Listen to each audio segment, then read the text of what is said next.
there's an interesting thing going on, right? We've covered the fact that Michael Burry, the famous hedge fund manager, is short treasuries. Now we know he's short by $250 million. So his position, he was also short, by the way, Bitcoin. So his positions aren't looking all that great right now because look at this. Bond bubble keeps inflating. Value of global bonds has hit fresh all-time high at $69 trillion despite rising inflation. Yeah, you know, we've been doing this show for 13 years, and almost for that entire time, we've been talking about various money managers shorting the bond market. And for 13 years, that's been a losing trade. Michael Burry joins 20 or so other money managers we've covered over the many years who've decided to stick their necks out and say, hey, the bonds are topping out. We're going to go short bonds. So it looks like he's losing money on that trade, just like everyone before him. And he also went short Bitcoin, and he's taking a colossal loss on that right now as well. So the thing about money managers, if you watch our show for years and years, you know that, 1 year does not make a track record of any duration or magnitude. Anybody can have a hot hand for a year or maybe two, but very, very few can extend it out 5 or 6 years. That's why almost no money manager or hedge fund has ever beaten the Dow Jones or the S&P 500 consistently, pretty much ever. That brings up an interesting point because I'll say that just buy an index fund. You track the S&P 500 or the Dow and you'll outperform all the private equity and hedge funds, and you don't need to pay them 2 and 20. You don't need to pay them, 2% of their assets under management every year or 20% of your profits. And that brings me to this interesting data point here in that as of this past week or two, the U.S. has this new mandate whereby hospitals have to provide transparency about how much things cost at their hospital. And look at this data for cash, somebody who's paying cash, and it's the blue dots in this chart I'm going to give you. Paying cash, i.e. individual Joe Bag of Donuts, the ordinary schlub, versus the red dots, which are the biggest major insurers and what they pay. And it's pretty much equal. You're paying those insurers $1,000, $2,000 a month to negotiate on your behalf. Well, you're doing a better job. Ordinary Joe Bag of Donuts with cash is doing a better job than some of the major insurers. So the new hospital price transparency rule just hit. The prices they charge clearly have no relation to anything. More dysfunctional than any central planner. So this is the prices for a knee MRI. The red dots are the major insurers, as I said. The little gray dots are other insurers. And the blue dot is the cash price. So Baptist Memorial in Memphis is the first one. And you see the blue dot, they're down there with most of the major insurers. But there are major insurers up over that halfway point. That's it. People paying 10x what the Medicare reimbursement price is. Beaumont Hospital, Royal Oak, Michigan, as you see, cash is outperforming a lot of the major insurers, and only in Mass General and Boston are they up there paying with the major insurers as well, 10x what Medicare, the government, reimburses these hospitals for that same knee or MRI. Right. Well, again, we've been talking about this for a number of years. The medical insurance industry, the Obamacare program, is a complete scam.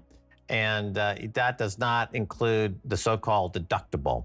So when you add the deductible into the mix, what you find is that you pay cash anyway for the procedures, right? Because you have like an $8,000 or $9,000 deductible, you're paying $20,000 a year in medical insurance. If you need to go to the hospital, you have to pay the $8,000 or $9,000 for the procedure. So what's the $20,000 for? It's a complete extortionary layer imposed by corporations to extract wealth from the many. That's government sanctioned. So it's a government sanctioned extortion racket with no benefits whatsoever.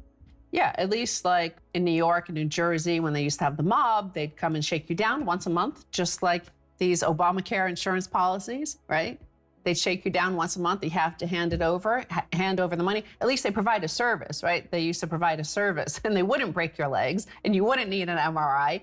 But also they would, provide the trash collection, make sure nobody robbed your store or anything like that. Here, you literally get nothing back. You're better off just paying cash, or it costs the same anyway. Well, yeah, as we pointed out, living in France, for example, we used to go right to the American hospital to get medical treatments, pay cash, and it was, 1/10 or less of what you would pay in the U.S. And this is at a world-class hospital like the American Hospital in Paris. And it's if you look at pricing around the world, you can tell that in the U.S. they have an interesting situation that falls under the heading of healthcare. It's just like banks are constantly getting bailed out with free money, the hospitals are constantly getting essentially the right to extort.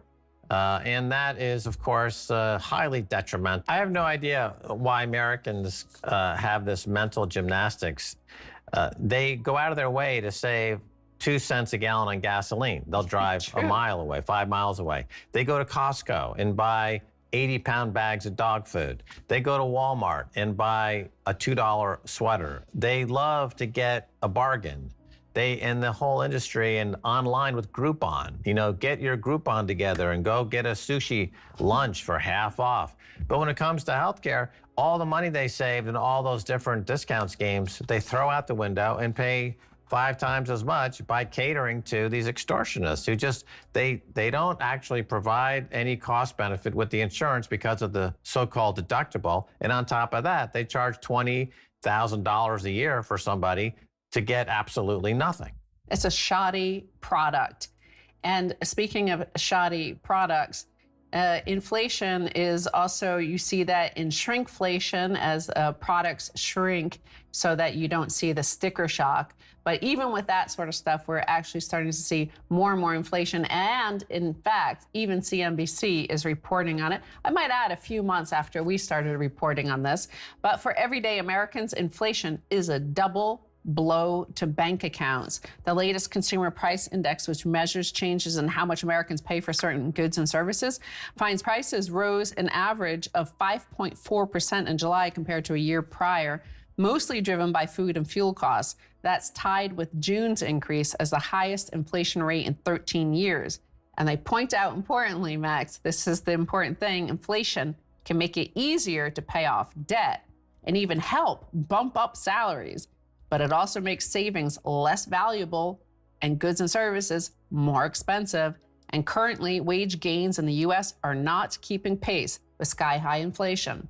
Right. This is why the government can't use the I word, inflation, because that would mean that responsibly they would need to raise interest rates and wages would have to also rise.